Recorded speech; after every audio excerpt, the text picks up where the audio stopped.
আসসালামু আলাইকুম, my daily ব্লগে সবাইকে স্বাগত জানাচ্ছি।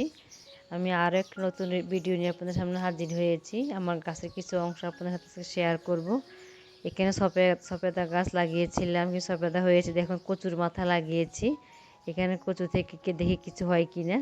এখানে মিষ্টি জলপাই লাগিয়েছি, নিচে কিছু মিষ্টি কুমড়া গাছ লাগিয়েছি। দেখুন মাশাআল্লাহ গাছগুলো বেশ তরতাজা হয়েছে। তারপর এখানে আমি কিছু বেগুন গাছ লাগিয়েছিলাম, তার থেকে আছে কিছু বেগুন উঠাবো। ছোট একটা আছে, ওইটা আর আজকে উঠাবো না। মোটামুটি যেটা বড় হয়েছে ওইটা আজকে উঠিয়ে নিব রান্নার জন্য। আসলে আমরা যারা ছাদ বাগান করি তারা প্রতিদিনই কিছু না কিছু বাগান থেকে আমরা নিয়েই থাকি, টুকটাক মোটামুটি হয়ে যায়। এখানে আমি আরও কিছু বেগুন গাছ লাগিয়েছি, আর এখানে লাগিয়েছি আমি বড় বড় জাতের যে লেবু গাছটা ওটা লাগিয়েছি, পুঁইশাক গাছ। তারপর এখানে আরও একটা বেগুন গাছ লাগিয়েছি। দেখুন মাশাআল্লাহ বেগুনটা বেশ লম্বা হয়েছে।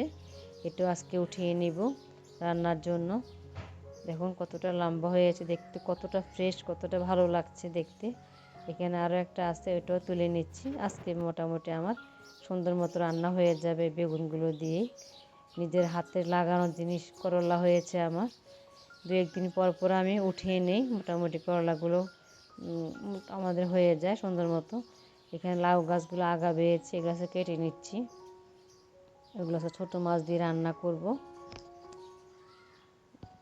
তার থেকে আরও কিছু আগা বের হবে যখন আমরা আগাটা কেটে দিই, আরও গাছটা বেশ ফ্রেশ হয় এবং গাছের আগা থেকে আরও কিছু বের হয়। এখানে কিছু বরবটি লাগিয়েছি। বরবটিগুলো যদি না তুলি সেগুলো বাড়তি হয়ে যায়, খেতে ভালো লাগে না। আজকে সেগুলো উঠিয়ে নিব।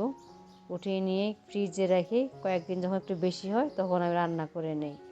ওটা নিজের হাতের লাগানোর জিনিস অনেক ভালো লাগে এবং খেতেও ভালো লাগে, দেখতে ভীষণ ভালো লাগে।